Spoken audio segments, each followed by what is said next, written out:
Well, the running back is probably going to be by committee for a while. And sometimes when you evaluate running backs, you also have to evaluate when did the yards come. Because typically the running game picks up in the second half. Because the defense gets tired, the offensive line gets the speed of the game, and so sometimes, that's a factor. But they both did a good job. Excited for Vondrell that he got his first 100-yard rushing game. Also thought Fozzie came in at the end and looked completely healthy. So I was excited about that. We'll just continue to rotate those guys, and we'll go with the one that has the hot hand. As for Vondrell, do you look at that like something that showed his character, that, when kind of given the opportunity again, he takes advantage of it? Well, we've never questioned his character. I mean, he has shown that since he's been here. He's a very disciplined, hard-nosed player, and like I've said many times, he's a pleaser. And the thing that we've encouraged him to do is relax and trust his eyes a little bit more, and really run, with his eyes and not just to a path. And that's what he did in the ball game the other day. And I think that's why he was as productive as he was.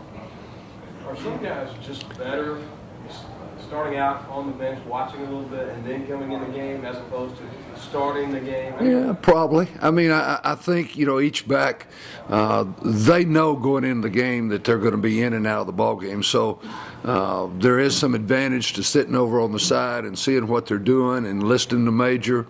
And believe it or not, looking at the Jumbotron, where was the holes? Because a lot of times you can pick things up, that you missed during the ball game. So there's certainly an advantage, I think, to seeing what's happening. Does Colorado come in kind of with that wounded animal syndrome? There's a team comes in 4-0, you know what they're playing for. Colorado's had two really tough road games. Is that a different kind of animal you're facing? Yeah, Colorado is a team that, they gave us trouble last year at their place. Very impressed with Beatty.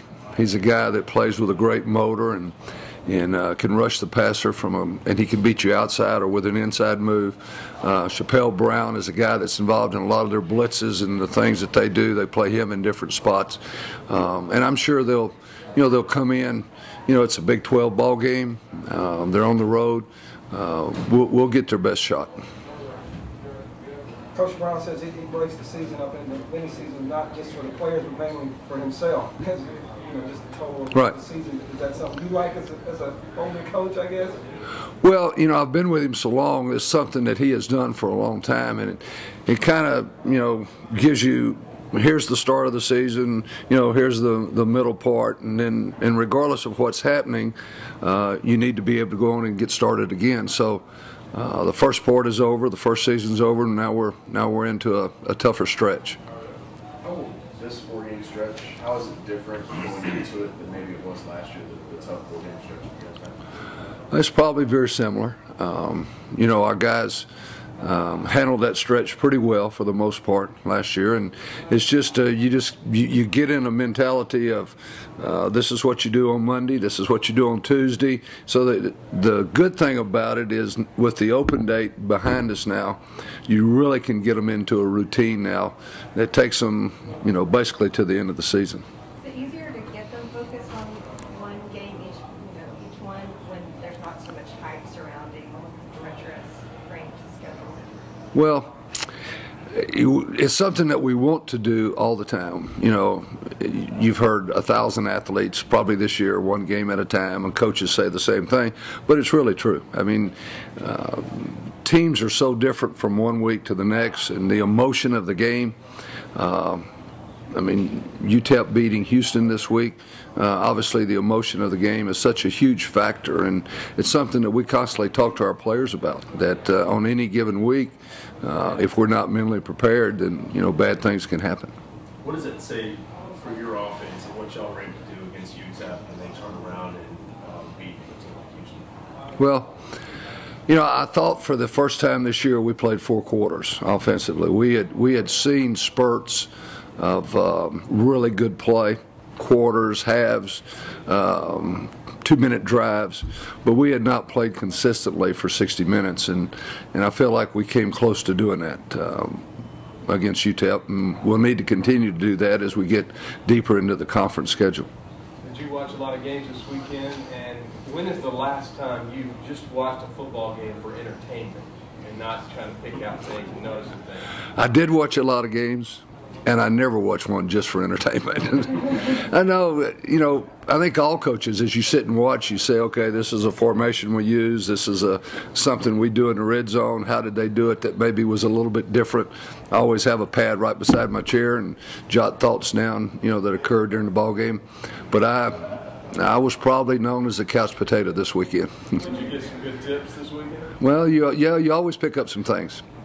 Are you surprised that the Big 12 seems to be having the trouble it's having so far this year, non-conference wise? Well, Oklahoma has played without their quarterback for a number of weeks, and so I know what it would be like if Colt went down. I mean, that's you lose your rhythm, you lose your. Not only that, you lose your leader. And I think everybody gets excited when they have an opportunity to play a ranked team. So it's just in today's college football, it's scary what's happening Saturday to Saturday. Coach, you guys always talk about the standard you're playing towards. Was 64-7 as close as you can get? How do you deal with the players as you move into this tough stretch? You probably don't want to tell them it was the standard, obviously. No. How close was it for you as far as what you guys were looking for? Well, there was a lot of good things, from first down efficiency to third down efficiency, but we were not pleased with the running game in the red zone, and we felt like that we left some points, out on the field because we had to take field goals. Now, we were able to convert in the red zone, but that was an area that we feel like we've got to get better at. We've got to be able to knock those touchdowns in instead of settling for 3 points. Coach, Robert Griffin, Tebow, Bradford this weekend, caused a trigger concussion. Have you ever seen a season with this many quarterbacks have gone down with injury? Probably not. Probably not. It's a collision game. It's a speed game. And they're going to happen. I mean, if you get caught in the wrong position, it's going to happen, and you hate it because all of those guys, spend their entire year focusing on getting ready for the season, and you hate for anybody to be injured. But it's seems like there's more of it this year than in years past. Colt said you get worried about that, but do you get nervous at all as his coach, thinking that could happen? I really don't. I'm aware of it, but it never. We want to be smart in the. Obviously, we've not run him near as much this year as he did in his first 3 years. We want to be smart in the number of the carries he gets. But so often a quarterback gets hurt in the pocket. Bradford was in the pocket, Tebow was in the pocket. So when you think about, the running game, usually for a quarter, because he's unprotected. He's standing there, he gets blindsided or whatever.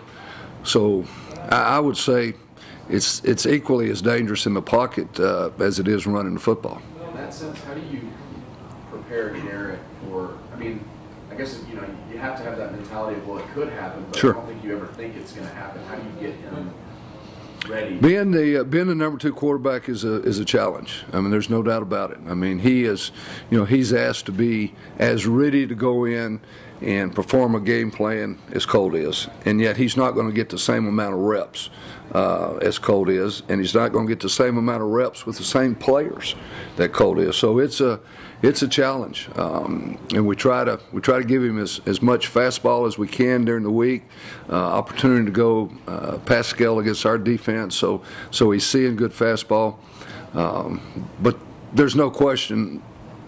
The number 2 guy is not going to be as ready as the number 1 guy just on the amount of reps he's going to get.